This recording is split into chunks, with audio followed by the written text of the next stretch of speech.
తూర్పుగోదావరి జిల్లాలోని పలు ప్రాంతాల్లో వర్షాలు కురుస్తున్నాయి. మరింత సమాచారం మా ప్రతినిధి సాయికృష్ణ అడిగి తెలుసుకుందాం. సాయికృష్ణ, తూర్పుగోదావరి జిల్లాలో వానలపై తాజా సమాచారం ఏంటి? రాణి, తూర్పుగోదావరి జిల్లా వ్యాప్తంగా విస్తారంగా వర్షాలు పడుతున్నాయి. తెల్లవారుజాము నుంచి భారీ వర్షాలతో మొత్తం జిల్లా వ్యాప్తంగా వానలు కురుస్తున్నాయి.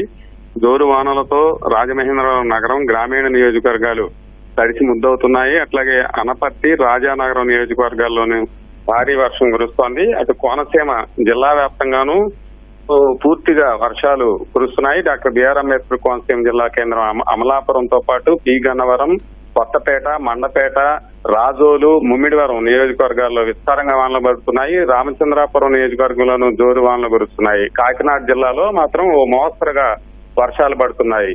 భారీ వర్షాలతో ఇప్పటికే కొంత పంట పొలాల్లోకి, పల్లపు భూముల్లోకి నీరు చేరింది. వరి పంట ముంపు బారిన పడుతుందని ఆందోళన చెందుతున్నారు. తూర్పుగోదావరి జిల్లా కలెక్టర్ ప్రశాంతి జిల్లా వ్యాప్తంగా విద్యా సంస్థలు మూసివేయాలని ఆదేశాలు జారీ చేశారు. మరి కొన్ని రోజుల పాటు వర్షాలు కురిసే అవకాశం ఉండటంతో పంట పొలాలు పూర్తిగా డెల్టాలో ఉన్నట్టు కోనసీమ ప్రాంతంలోనూ, ఇటు తూర్పుగోదావరి జిల్లాలోని డెల్టా ప్రాంతంలోనూ, కాకినాడ జిల్లాలోనూ శివారు భూములన్నీ కూడా ముంపు బారిన పడే అవకాశం ఉందని రైతులు ఆందోళన చెందుతున్నారు. ఇప్పటికే పిఠాపురం నియోజకవర్గంలోని గొల్లప్రోలు మండలంలోనూ పల్ల భూములు, ప్రత్తి, అలాగే వరి పంట ఇప్పటికే నీట మునిగింది.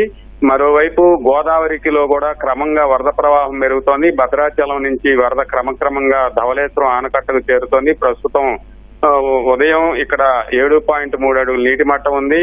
4,63,000 క్యూసెక్ల వరద ప్రవాహం సముద్రంలోకి వదులుతున్నారు. ఈ సాయంత్రానికి మరింత వరద గోదావరికి వచ్చే అవకాశం ఉందని జలవనరుల శాఖ అధికారులు అంచనా వేస్తున్నారు. అయితే ఇది 10 లక్షలకు చేరకపోవచ్చని, కోనసీమలో ప్రభావం ఎంతవరకు ఉంటుందనేది మాత్రం కొంత జలవనరుల శాఖ ఇంకా అంచనాకి రావాల్సి ఉంది.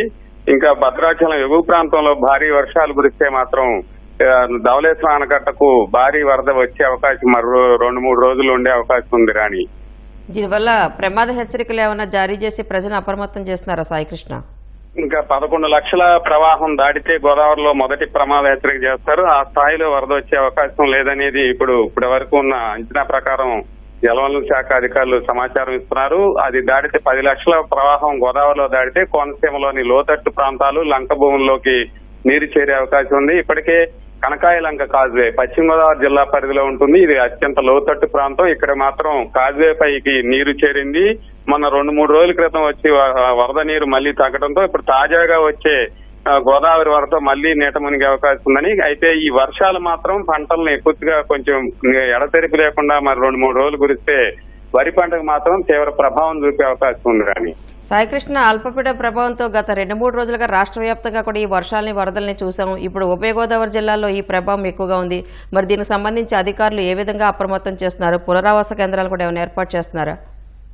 ప్రస్తుతం అయితే డాక్టర్ బిఆర్ అంబేద్కర్ కోనసీమ జిల్లాలోనే గోదావరి వరద ప్రవాహం పెరిగితేనే లంకల్లోకి పునరావాస కేంద్రాలు ఏర్పాటు చేస్తారు. ప్రస్తుతం డాక్టర్ బిఆర్ అంబేద్కర్ కోనసీమ జిల్లా కలెక్టర్ మహేష్ కుమార్ పూర్తిగా సమీక్ష చేస్తున్నారు. గోదావరి వరద ఎంత మేరకు వస్తుందనేది ఎప్పటికప్పుడు జలవనరుల శాఖ అధికారులతో సమీక్ష చేస్తున్నారు.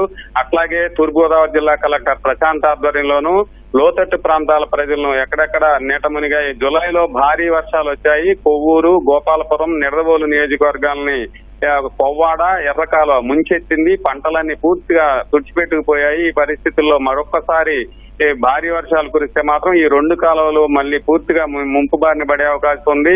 ఈ 3 నియోజకవర్గాలను తీవ్రమైన ప్రజలు, తీర ప్రాంత ప్రజలందరూ కూడా అవస్థలు పడ్డారు. ఈ పరిస్థితుల్లో ఎడతెరిపి లేని వర్షాలు కొనసాగితే మాత్రం గోదావరి జిల్లాలపై తీవ్ర ప్రభావం చూపే అవకాశం ఉంది. రాని, ధన్యవాదాలు సాయికృష్ణ.